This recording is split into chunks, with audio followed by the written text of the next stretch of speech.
tout le monde. On est vraiment content de vous retrouver cette semaine avec ma soeur bien-aimée Marie-Hélène Landry. Cette semaine, on a vraiment un sujet percutant, mais rempli d'amour. Vous allez voir que c'est un sujet qui est beaucoup encourageant, puis des fois, ça peut être un indicateur. Mais je vais laisser ma soeur bien-aimée entrer en scène pour qu'elle puisse lancer le sujet de feu. Oui, cette semaine, dans le fond, c'est un sujet qui, ça fait quelque temps que le Saint-Esprit m'avait dirigé.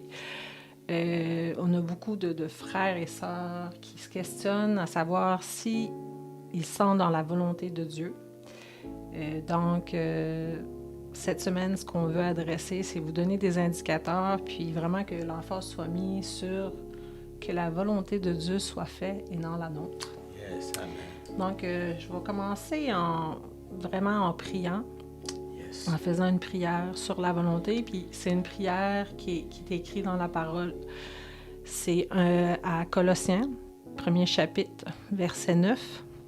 « Je prie Dieu pour vous et demande que vous soyez remplis de la connaissance de sa volonté, en toute sagesse et intelligence spirituelle, pour marcher d'une manière digne du Seigneur et lui être entièrement agréable, portant des fruits en toutes sortes de bonnes œuvres et croissant par la connaissance de Dieu, fortifié à tous égards par sa puissance glorieuse, en sorte que vous soyez toujours et avec joie, persévérants et patients.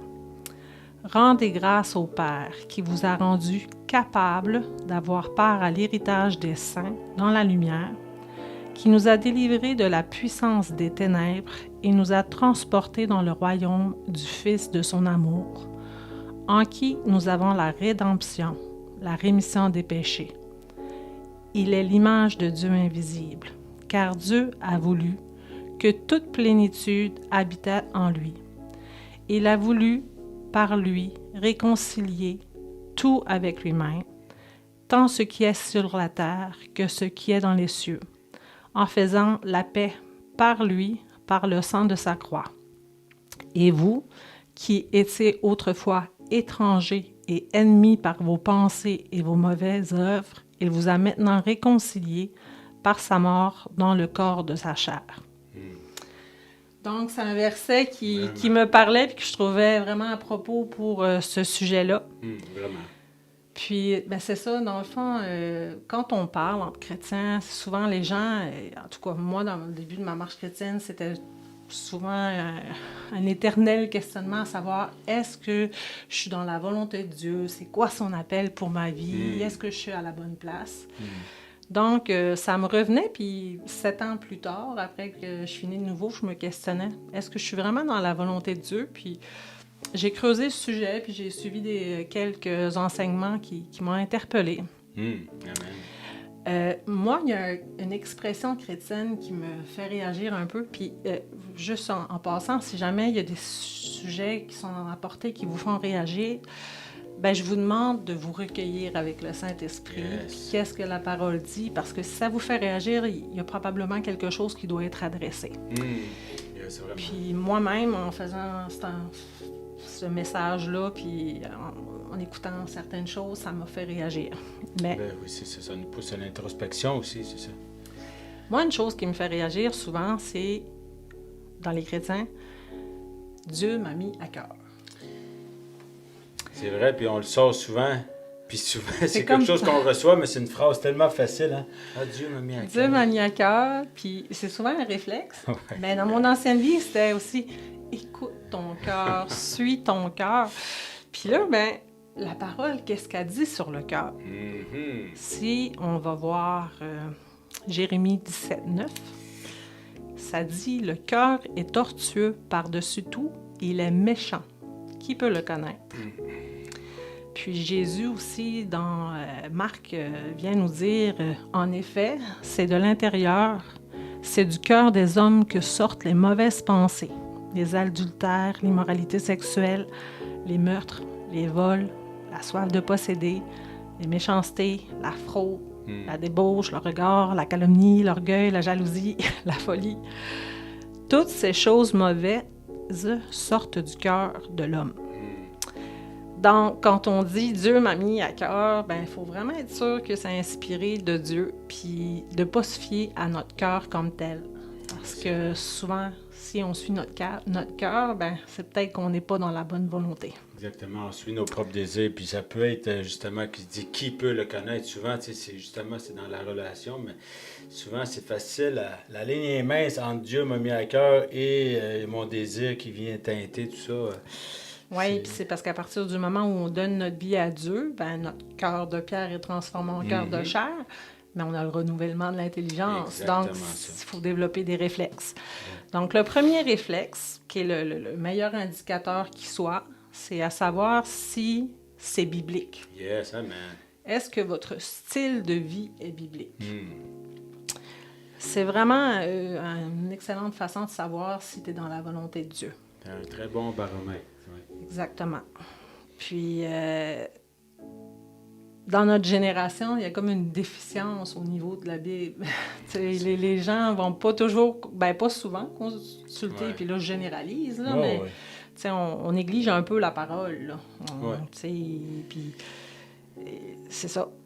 Il faut... surtout d'aller valider, premièrement, ce qu'on reçoit. Est-ce que ça concorde? Est-ce que ça va avec la volonté de Dieu? C'est ça. Si ça va complètement à l'encontre, même si Dieu t'a mis à cœur, puis c'est c'est pas en lien avec sa parole, ça va tout de suite, on t'arrête tout, puis tu changes à 180. Donc, si vous voulez être sérieux dans votre démarche de connaître la volonté de Dieu, ben vous devriez être sérieux pour connaître la parole, puis vraiment creuser les Écritures, l'approfondir. Vraiment, l'Écriture, notamment, dit dans Romains 12, « Je vous exhorte donc, frères, par les compassions de Dieu, à offrir vos corps comme un sacrifice vivant, saint, agréable à Dieu. Ce qui sera de votre part un culte raisonnable. Ne vous conformez pas au siècle présent, mais soyez transformés par le renouvellement de l'intelligence, afin que vous discerniez quelle est la volonté de Dieu, ce qui est bon, agréable et parfait. » Vraiment. Le discernement. Exactement. C'est le discernement, mais souvent, les gens vont mettre l'emphase sur Romains 12, la première partie, le renouvellement. Puis, il y a des gens qui vont dire, il y a 3 sortes différentes de volonté de Dieu. Ils vont dire, s'ils prennent la deuxième partie, il faut que ça soit la volonté de Dieu, la bonne volonté. Ensuite, que ça soit agréable, acceptable par Dieu, ou la volonté parfaite de Dieu. Mais c'est pas 3 sortes de volonté, c'est une volonté qui est, si on retourne, bonne, agréable et parfaite. Exactement. C'est les 3 simultanément. Exactement, il y en a juste une finalement. Puis quand on comprend mal, mais des fois on va comme vivre dans une volonté permissive de Dieu. Exact. Qui est, fondamentalement... tu n'es pas obligé d'obéir à tout, ou tu vas être sélectif. On dit, on a un choix. Tu sais, je peux être dans sa bonne volonté, mais elle n'est pas parfaite, mais c'est pas grave. Alors qu'il dit non, c'est bon, agréable et parfait. Exact. Puis, si vous écoutez ça, je vais vous donner un défi. Yes, c'est bon, c'est le défi. Yes, all in. Je vais vous donner un défi vraiment de choisir d'être dans la bonne, agréable et parfaite volonté de Dieu. Yes, amen. Puis c'est certain que on n'est pas parfait en tant qu'humain. Non. Mais la volonté de Dieu, elle l'est. Puis ça devrait être notre norme, notre référence. Ouais. Puis c'est ça. Je voulais vous donner un petit défi. Tu sais, juste parenthèse, le temps que tu cherches ça, là. Tu sais, souvent c'est ça. Tu sais, on parle de volonté de Dieu souvent, puis c'est ça que Dieu m'a mis à cœur. Comme tu disais, souvent, on va aller chercher un peu ce qui fait notre affaire, tu sais. Quand ça vient dans l'obéissance qui demande un sacrifice, ça devient comme, celle-là, c'est plus difficile, j'ai du temps, je vais me reprendre. Ou quand c'est une demande d'obéissance qui est simple, facile, puis, tu sais, Dieu, il nous demande des choses... il va pas avec ton feeling ou comment tu vas aujourd'hui. Là, c'est en lien avec sa parole tout le temps. Là, c'est pas... Non, puis parfois, des fois, les vérités bibliques, c'est comme difficile à entendre ou vraiment à comprendre. Puis, c'est ça, en renouvelant notre intelligence, c'est pas parce que c'est les standards de notre vie, de la société, des médias sociaux, de la politique et tout, que c'est la volonté de Dieu. Souvent, c'est contraire. Puis, c'est ça. Si vous le regardez en direct, ou peut-être que ce sera en redifféré, Yes. je pense que c'est ça, c'est de ne pas avoir honte des vérités qui se trouvent dans la parole de Dieu. Vraiment. Puis, ben, si vous voulez faire vraiment la déclaration publique, d'écrire ou de le dire à voix haute, je choisis la sainteté. Wow. C'est une belle déclaration. Puis, c'est quoi la sainteté? Ben, c'est à vivre selon les normes de Dieu. Yes, amen. Puis, c'est faire sa volonté. Puis je comprends que ça peut faire réagir parce que certaines personnes vont dire « Mais moi, je suis pas parfait. » Non, mais de progresser, de... Exactement, c'est ça. D'avoir, c'est un objectif, c'est une destination. Exactement. Tu sais, c'est un petit peu à la fois, un jour à la fois. Des fois, c'est pas la question de... Il n'y a pas personne de parfait. C'est pas la question de taper sur la tête, c'est de voir justement ce qui est bon, agréable aux yeux de Dieu, ce qui est parfait, de se renouveler, puis ça nous amène dans une destination. Donc si, tu sais, comme le Saint-Esprit souvent nous souffle, hein, ou on le sait quand on fait quelque chose ou qu'on désobéit, ou tu sais, on se sent mal, mais ça, tu sais, c'est encore plus, allons une coche de plus, allons justement dans le vouloir vraiment, comme tu disais, de je choisis d'obéir. Tu sais, c'est pas juste ben, je vais me reprendre la prochaine fois. Tu sais, c'est vraiment une décision. C'est ça exactement. Puis encore là, je vais parler d'un autre verset, mais dans Jacques, chapitre 1, versets 22 à 25, ça dit « Mettez en pratique la parole et ne vous bornez pas à l'écouter, en vous trompant vous-même par de faux raisonnements. Car si quelqu'un écoute la parole et ne la met pas en pratique, il est semblable à un homme qui regarde dans un miroir son visage naturel et qui, après s'être regardé, s'en va et oublie qui il était. Mais celui qui aura plongé les regards dans la loi parfaite, la loi de la liberté, et qui aura persévéré, n'étant pas un auditeur oublieux, mais se mettant en l'œuvre, celui-là sera heureux dans son activité. » C'est pas juste c'est ça, de vraiment écouter la parole, mais c'est de faire ce qu'elle nous dit. Yes, vraiment.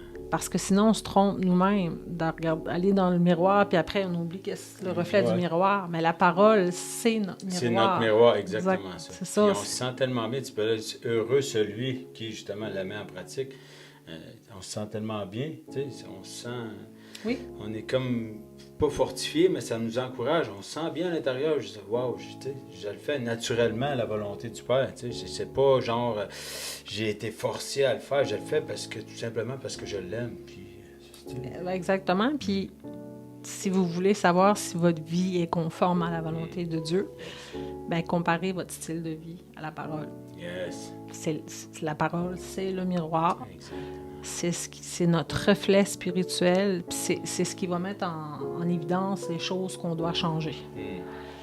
Puis, à force de creuser les Écritures, puis apprendre le cœur de Dieu, ben là, on comprend c'est quoi sa volonté. Yes, amen. Vraiment. Parce que souvent, on est bien intentionné. Ça peut être notre cœur qui a un désir qui n'est pas fondamentalement mauvais. Exact. Mais Dieu, ses pensées, ses voies sont pas les nôtres. Puis lui, ben, c'est pour le bien-être de l'humanité. Exact. Donc, si ça concerne juste je me moi, puis je crois que c'est pour le royaume, mais que ça a une répercussion sur toute la famille, toute l'Église, c'est probablement pas dans la volonté de Dieu. Exactement ça. Puis tu sais, c'est justement comme tu disais, Dieu, lui, c'est son objectif, c'est pour tous. Tu sais, souvent, on a l'impression justement de faire le bien, comme tu disais tantôt, ou de faire la volonté, mais souvent, le discernement, soi-même, on le sait qu'il y a quelque chose qui cloche. Puis des fois, on le fait pareil. Parce que Dieu, peut-être, lui, OK, oui, peut-être même que c'est en lien. Vous allez lire la parole. Ah, ben c'est en lien avec la parole. Mais peut-être que Dieu, il veut que tu fasses autre chose à ce moment précis-là. Puis là, on désobéit en faisant notre tête. Parce que souvent, l'orgueil, là, on est des têtes de cochon, excusez-moi l'expression, c'est vrai, notre ancienne nature, rebelle. C'est vrai. Notre nature rebelle, souvent, non, je vais faire ça, je sais que Dieu aime ça. Ben oui, mais peut-être que Dieu, à cette saison-ci, te demande ça. Là, tu fais d'autres choses. Donc, on n'est pas encore là dans sa volonté. Exactement. C'est qu'il faut, le discernement, c'est quelque chose de très important. Prier pour ça, c'est comme la sagesse. Oui. Puis c'est ça, dans le fond aussi, plus que vous allez creuser la parole, c'est impossible que vous ne trouviez pas quelque chose qui est comme pas... Si vous comparez votre vie à la parole, qu'il n'y a pas quelque chose que vous n'avez pas amélioré. Exactement. Ça. Donc, c'est tous les domaines de notre vie qui devraient refléter l'image de Christ. Yes, amen. Donc, quand on lit la parole, c'est notre miroir. Exact. Tu sais, souvent, on dit « Soyez des imitateurs de Christ ». Mais souvent, tu sais, peut-être la volonté pour Marie-Hélène, oui, c'est toujours en lien avec la parole, mais peut-être que Dieu demande une chose à Marie-Hélène, puis je ne peux pas copier ce qu'elle fait. Dieu me demande autre chose. Donc, tu sais, il y a plusieurs ouvriers, un corps, il y a besoin. Donc, il faut être attentif et non faire parce qu'un fait telle chose, je vais faire comme lui. Peut-être que Dieu t'appelle à faire autre chose. Il faut être attentif. Tout à fait. Puis c'est ça, il y a beaucoup de chrétiens qui ne savent pas s'ils sont dans la volonté de Dieu. Mais le doute, la confusion, l'incertitude, encore là, si tu es comme un petit bateau ballottant, les probabilités sont que tu n'es pas dans la volonté de Dieu parce que tu as une assurance. Exactement. Puis là, ils vont se questionner, ils vont dire « Ouais, je suis pas sûr que Dieu veut que je fasse ça. » Puis là, ils vont rester comme dans l'inaction. Exact. Ou ils vont bouger trop vite. « Ah, j'ai reçu ça. » Puis là, mais l'un ou l'autre, tu viens de te dérober d'une bénédiction que Dieu voulait t'offrir. J'ai un autre verset, mais lui, ça fait réagir. OK. Verset punch. Oui, c'est comme, ça peut paraître dur, donc préparez-vous. Ésaïe 48. Oh, c'est bon. Ça dit « Sortez de Babylone, fuyez du milieu des Chaldéens avec une voix d'allégresse. Annoncez-le, publiez-le, faites-le savoir jusqu'à l'extrémité de la terre. Dites, l'Éternel a racheté son serviteur Jacob, et ils n'auront pas soif dans les déserts où il les conduira. Il fera jaillir pour eux l'eau du rocher. Il fendra le rocher et l'eau coulera. Et il n'y a point de paix pour les méchants, dit l'Éternel. Il n'y a point de paix. Puis, on dit que c'est des méchants. Ouais. Puis, la première fois, moi, j'ai entendu ça, je me disais, c'est quoi la définition de méchant? Est-ce que c'est la même définition que ceux dans le monde? C'est quoi quelqu'un qui est méchant? C'est quelqu'un qui obéit pas. Exactement. C'est quelqu'un qui est pécheur, qui n'est pas réconcilié avec Dieu. C'est quelqu'un qui désobéit. Donc, souvent, quand on est en désobéissance, on fait de l'insomnie. Oui, on est tourmenté. Ouais. On est tourmenté, on n'a pas la paix. On est dans le doute, on est dans la confusion. Puis c'est le manque d'obéissance, la méchanceté qui va produire ça. Je suis rendue au deuxième indicateur. Ah, c'est bon. Rabbi l'avait un petit peu emporté tantôt, là. Alors, mon deuxième indicateur que vous marchez dans la volonté de Dieu, c'est la paix d'esprit. Oh, yes, amen. C'est primordial, là. On a comme... on a l'Esprit Saint, puis c'est comme le feu sur l'autoroute, là, dans les rues, dans le boulevard. T'as un feu vert, t'as un feu jaune, t'as un feu rouge. Fait que quand t'as pas la paix... Tu sais, tu veux avoir la paix d'esprit, puis si t'as pas la paix d'esprit, c'est ça, exactement. Warning! Puis, il faut faire attention parce que la paix d'esprit... Ça ne veut pas dire qu'on va être épargné en tant que chrétien de vivre des situations difficiles. Mm-hmm. Il y a des gens qui perdent tout. Ils vont perdre un enfant, la situation financière, les entreprises, ça va pas bien. Mais au milieu de cette tempête-là, est-ce qu'ils vont être capables d'être enracinés, d'avoir leur repère? Si on construit sur eux, ça va s'effondrer. Exactement. Tandis que la parole dit, si tu construis ta maison sur du roc, sur Jésus, sur la parole, tu vas marcher dans la volonté de Dieu. Vraiment. Peu importe les épreuves. Puis, il y a des choses qui ne sont pas spécifiques dans la parole concernant la volonté de Dieu. Par exemple, alors, est-ce que c'est quoi mon appel ou est-ce que cette personne-là est mon conjoint? Est-ce que je devrais déménager à telle place? Est-ce que mon travail ou je devrais... C'est quoi mon ministère? Tu sais, mais la parole va te donner des balises, des indicatifs comme quoi qui peut t'aider à répondre à ça. Oui. Pas spécifiquement, mais c'est pour ça que tu as ton témoin à l'intérieur, le Saint-Esprit. Exactement. Lui, il peut venir enchérir. Vraiment. Mais c'est certain que si tu reçois de quoi de l'Esprit qui est contraire à la parole, on oublie ça. C'est pas l'Esprit. Non. Donc, moi, je veux dire... Il va jamais se contredire. Le Saint-Esprit, puis la parole, puis Dieu, c'est un. Donc, il ne commencera pas à avoir un discours différent parce que tout d'un coup, il y a une lumière qui est apparue dans le fond de mon garde-robe. Là. C'est ça. Puis, tu sais, souvent, les célibataires, dans la vie chrétienne, est-ce que c'est mon futur mari? Est-ce que c'est ma... Ben, dans la parole, ça ne dit pas « va marier Pierre-Jean-Jacques mais ça dit de marier un homme qui a une crainte de Dieu. Exact. Ça dit que les lumières et les ténèbres ne peuvent pas être associées. Donc, si tu as un païen, une personne qui est non convertie, qui se présente à toi, ben c'est pas ton mari. C'est simple. Oui, tu sais, souvent, c'est ça. Puis, tu sais, c'est conforme à la parole, c'est sûr que, tu sais, on n'est pas en train de dire que des gens qui sont arrivés à Christ après ces choses-là, c'est pas pareil, c'est pas ça qu'on parle. Non, on parle que souvent, ça peut venir teinter quand on met justement un besoin ou une recherche vraiment acharnée sur quelque chose comme quelqu'un qui est célibataire, qu'à un moment donné, on peut avoir penser que finalement, ah oui, Dieu m'a parlé, Dieu m'a envoyé une nouvelle personne, ah oui, elle est chrétienne, ou lui est chrétien. Finalement, ça devient une obsession. On peut faire dire n'importe quoi à la parole aussi. Ben exactement. C'est pour ça qu'il faut que ça soit conforme à la parole. Puis après ça, il faut que tu aies la paix d'esprit. Exactement. C'est comme un cumulatif, mais puis c'est sûr qu'on ne parle pas aux situations passées quand on n'a pas donné notre vie au Seigneur. Mais si tu es un chrétien, tu es célibataire, puis tu viens de donner ta vie à Jésus, puis pas longtemps après, tu tombes en amour avec quelqu'un qui n'est pas converti, ben marie-les pas tant que cette personne-là n'est pas convertie, puis tu sais, je veux dire, il y a un gros red flag, là. Exactement. Là, on se met sur un joug. Exactement. Puis, je veux dire, là, ça va être notre cœur qui est torturé. C'est pas c'est la volonté de Dieu. Fait que ça peut paraître dur, mais c'est quand même ça. Ouais. Donc, je reviens au début que si vous avez la paix de l'esprit, c'est un indicateur puissant que vous êtes dans la volonté de Dieu. Le contraire est aussi vrai. Si vous avez un manque de paix, vous n'êtes probablement pas dans la volonté de Dieu. Exactement ça.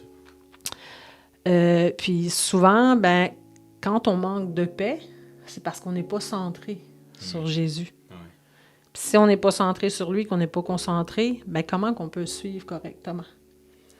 C'est exactement, c'est comme tu disais tantôt, des balises. On peut se perdre si on n'a pas de balises. On est sur un chantier, si on ne s'est pas éclairé, on peut être assez facilement bifurqué. Tout à fait. Puis tu sais, si je retourne à ce que j'ai dit, ça fait pas longtemps, l'Écriture dit qu'il n'y a pas de paix pour les méchants. Donc, pourquoi? Parce que leur esprit est tourmenté par le péché. Parce qu'ils sont tourmentés, ils sont égarés.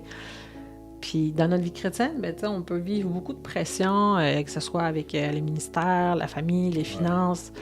Il y a vraiment beaucoup de responsabilités qui nous est confiée. Mais si on n'avait pas le Saint-Esprit, on ne serait pas dans la paix, on s'écroulerait parce que la pression de toutes ces responsabilités-là puis des gens à l'extérieur, c'est lourd. Fait que c'est vraiment être dirigé par le Saint-Esprit qui nous procure cette paix-là. Vraiment. Le Seigneur, puis Dieu nous a tellement donné le plus beau cadeau. Il nous a donné un aide, justement, pour qu'on puisse suivre ses principes, ses guides, ses ordonnances. Puis, c'est comme tu disais tantôt, tu arrives à la lumière rouge ou à l'intersection, tu n'as pas besoin de te poser de questions. Non, c'est ça. C'est assez clair. Là, je vais arriver dans pas long avec un troisième indicateur, mais il faut vraiment faire attention. paix d'esprit égale pas nécessairement confort, parce que c'est pas parce qu'on est des chrétiens puis ou qu'on est appelé au ministère que tout va être facile. Non. Ça dit vous allez être persécutés, vous allez être attaqués. Tu sais, vous croyez... Ça serait difficile à croire, là, mais si je vous disais des choses qui ont été dites à mon sujet ou à mon fils ou à ma famille par rapport à moi, tu sais, c'est pas parce que je suis pas avec le Saint-Esprit puis je suis pas dans la paix qu'on n'a pas des défis. Exact. Puis, tu sais... Excuse-moi, je voulais pas te couper, juste parce que là, tu me fais penser, juste la parenthèse, justement, parce que souvent, on peut recevoir des paroles, OK? Puis là, je donne un exemple. Un homme de Dieu ou un frère chrétien ou une sœur chrétienne m'a dit telle chose. Ah, j'achète ça, c'est bon, je le prends.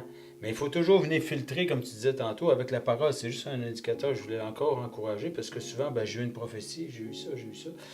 Filtrez ce que vous recevez avec la parole. Vous allez encore rester dans la paix, puis ça vous garde dans le bon indicateur.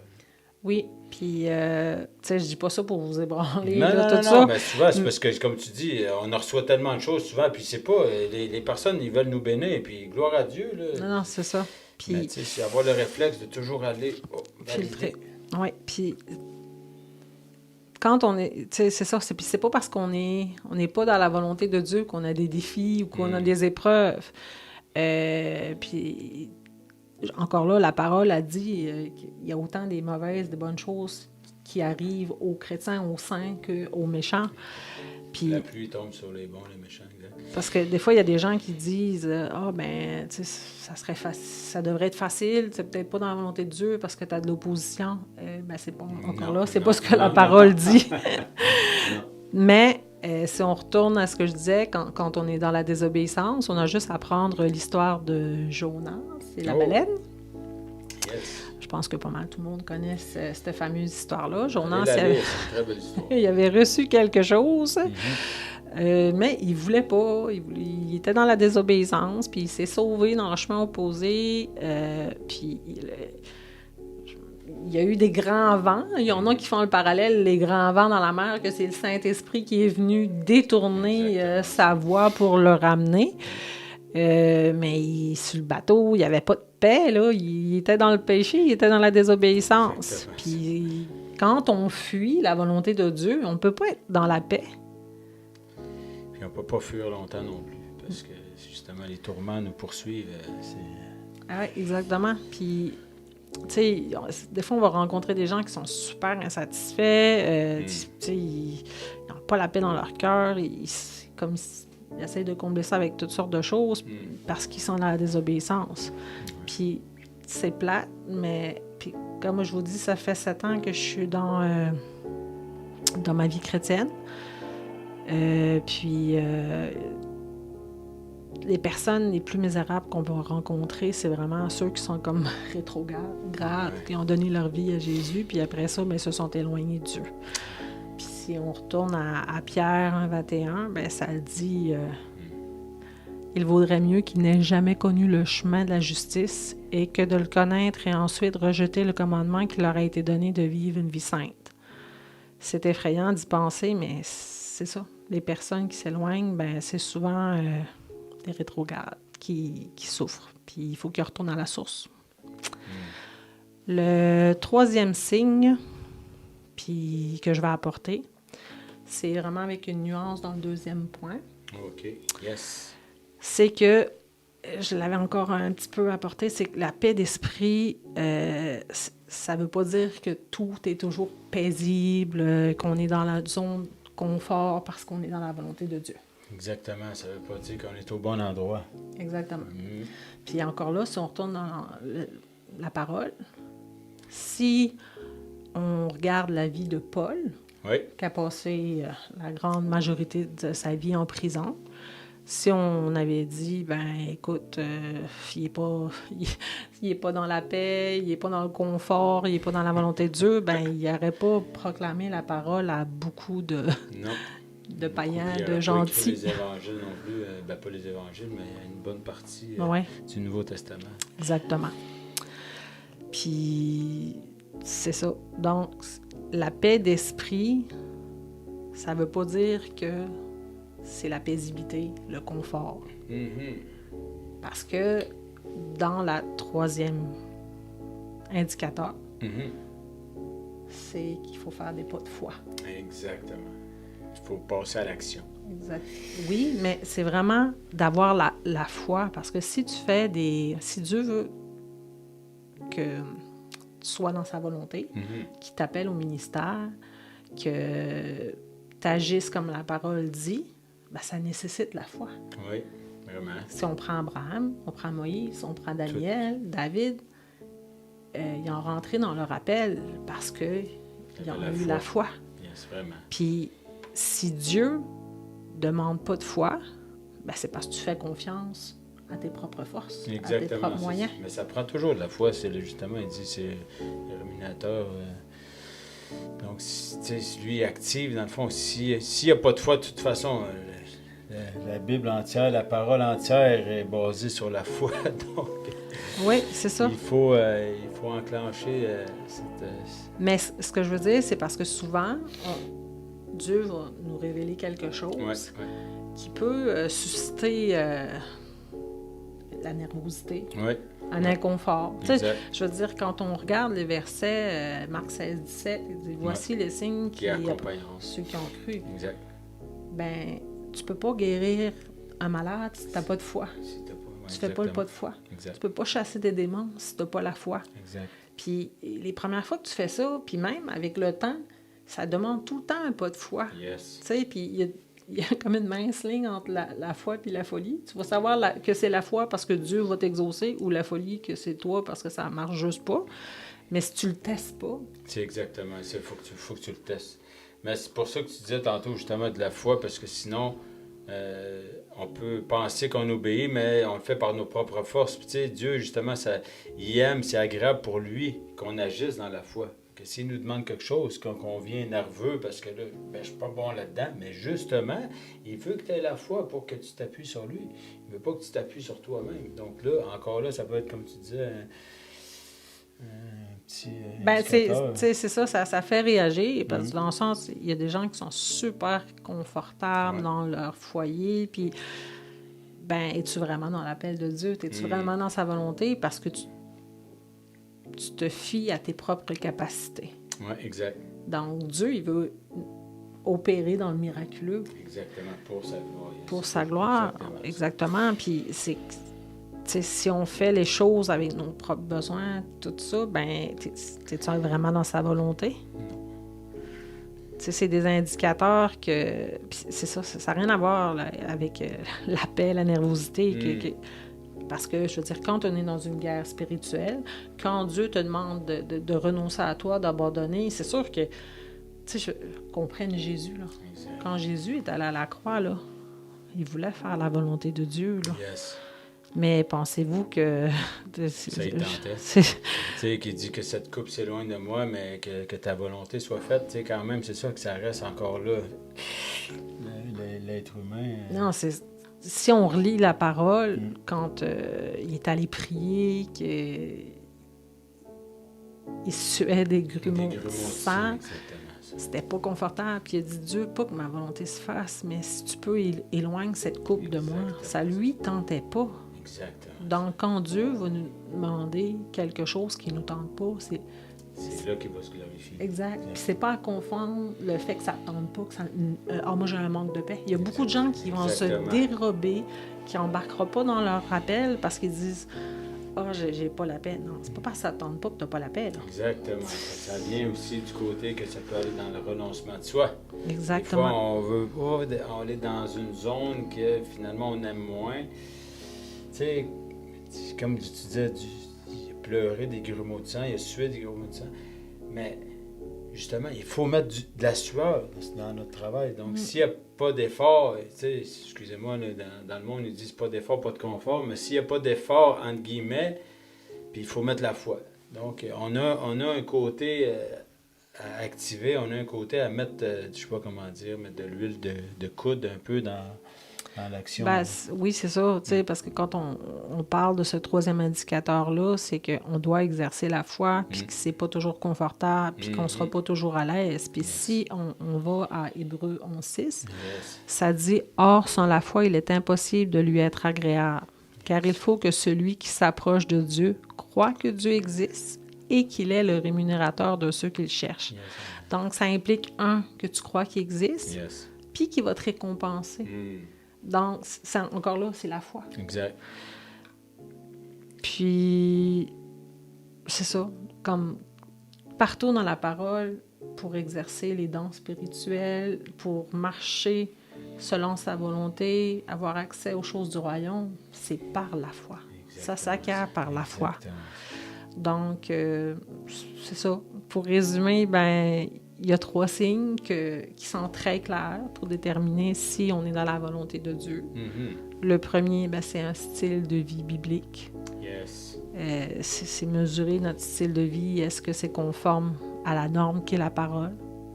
Signe numéro 2, est-ce que vous avez la paix d'esprit? Vous êtes dans la tempête, mais vous pouvez quand même avoir cette paix-là. Exact. Puis, le 3e signe, en parallèle avec le 2, qui n'est pas une contradiction. Le fait que si tu as besoin de foi, c'est pas... Ça nécessite que tu t'en remettes complètement à Dieu. Puis, tu es dans la volonté de Dieu. C'est simplement d'avancer par la foi. Donc, je ne sais pas si tu avais quelque chose à rajouter. Merci, gloire à Dieu. Oui, je pourrais rajouter. J'ai un verset que j'avais à cœur, justement, parce que, tu sais, Dieu, justement, l'obéissance, ça va avec la volonté de Dieu. Tu sais, on en parlait un peu tantôt. Puis, un verset dans 1 Samuel 15, 22, qui dit, Dieu... je vais le lire ici, excusez, parce que là, je crois que je l'avais ici. Donc, Samuel l'Éternel trouve-t-il du plaisir dans les holocaustes ou les sacrifices, comme dans l'obéissance à la voix de l'Éternel? Voici, l'obéissance vaut mieux que les sacrifices, et l'observation de sa parole vaut mieux que la graisse des béliers.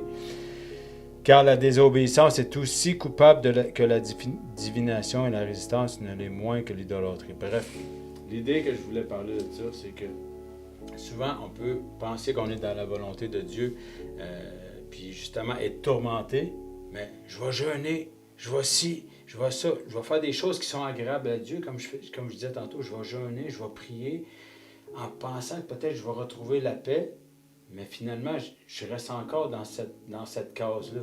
Tu sais, essayons de rester attentifs aux indicateurs.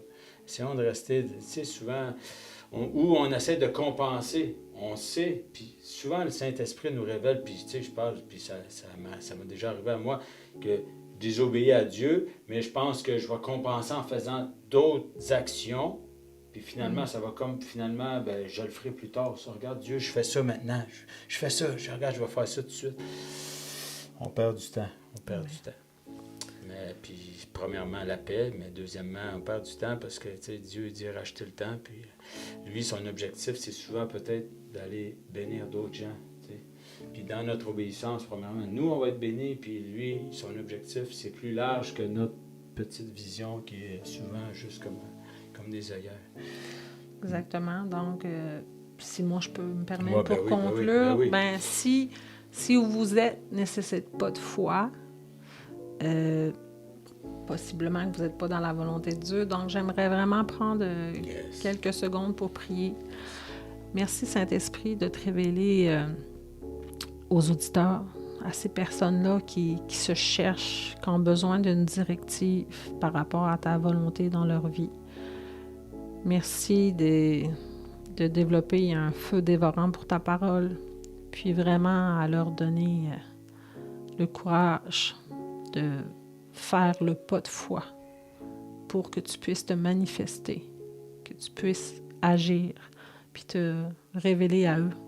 Merci de les utiliser comme des instruments de paix qui peuvent bénir les personnes qu'ils vont rencontrer, puis vraiment... merci de déposer dans leur esprit qu'ils puissent apprendre à comprendre ta parole, à trouver les directives. C'est ta volonté. Un testament, on donne notre volonté, Donc, tes volontés sont toutes écrites dans ce trésor. Merci aussi pour les personnes, si vous n'êtes pas nés de nouveau, que vous n'avez pas le Saint-Esprit, que vous puissiez avoir vraiment la conviction, la révélation que le Saint-Esprit vit à l'intérieur de vous, puis que c'est le meilleur conseiller, notre enseignant, notre guide. Puis, c'est ça, que vous fassiez, que vous osiez prendre un pas de foi pour que Dieu puisse agir. Amen. Yes, amen, amen et amen. Merci Seigneur, merci ma soeur bien-aimée pour ce message. Moi, je pense que les gens vont être bénis. Là. C'est sûr qu'il y a des... Je crois que des fois, on a l'impression que peut-être qu'il y a des affaires qui sont plus rudes un peu, mais la parole est tout le temps pour transformer, pour nous rendre meilleurs, pour nous rendre plus à son image. Donc, s'il faut passer par le feu, gloire à Dieu. Hein? Des fois, si ça fait pas mal, c'est pas bon signe. C'est ça, des fois. Mais merci, chers auditeurs, d'être là chaque semaine. Puis on vous souhaite vraiment une belle semaine. Puis soyez richement bénis. Amen.